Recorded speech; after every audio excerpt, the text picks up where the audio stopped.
Now that we understand how to use the measures of central tendency, like the mean, and the measures of the spread of the data, the variance, and the standard deviation, let's talk about the differences between populations and samples. Let's say again that this is Silver. So here's Silver. He's a guy in some class and he took a whole bunch of tests. So he took 1, 2, 3, 4, 5, 6, 7, 8, 9 tests. And these are the scores he got. 2, 2, 4, 5, 7, 9, 11, 11, and 12. Those are his scores represented on the number line.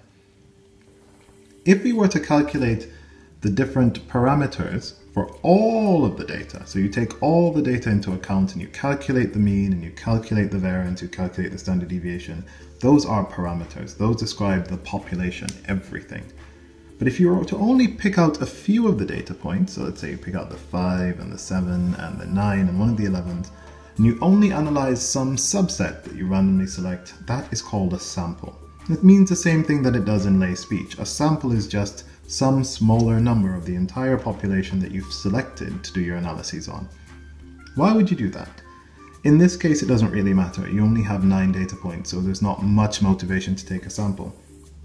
But if you imagine that you wanted to calculate, let's say, the height of every human in the world, there's 7 billion people in the world, you're not going to do that.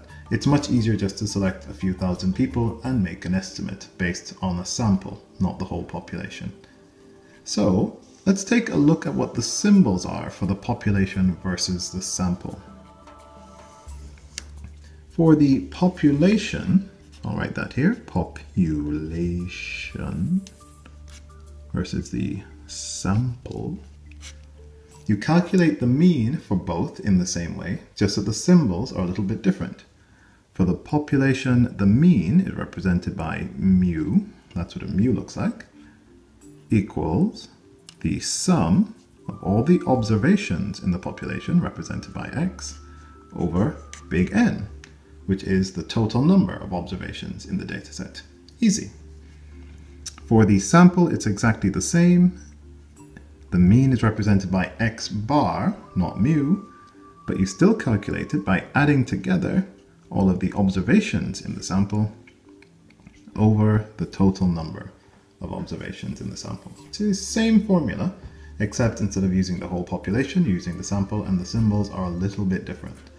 So let's do that really quickly together. We add up 2, 2, 4, 5, 7, 9, 11, 11, 12. You add all that together, you get 63.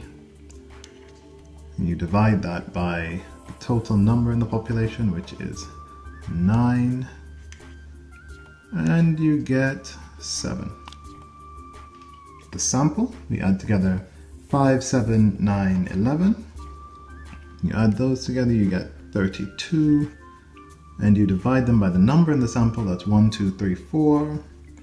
And you get 8. So they're not exactly the same, but you can see that this is not a bad estimate. So we estimate what Silver's scores are. If we took the whole population, we'd have got 7. We take a sample, we get 8. That's not too bad. That's an estimate.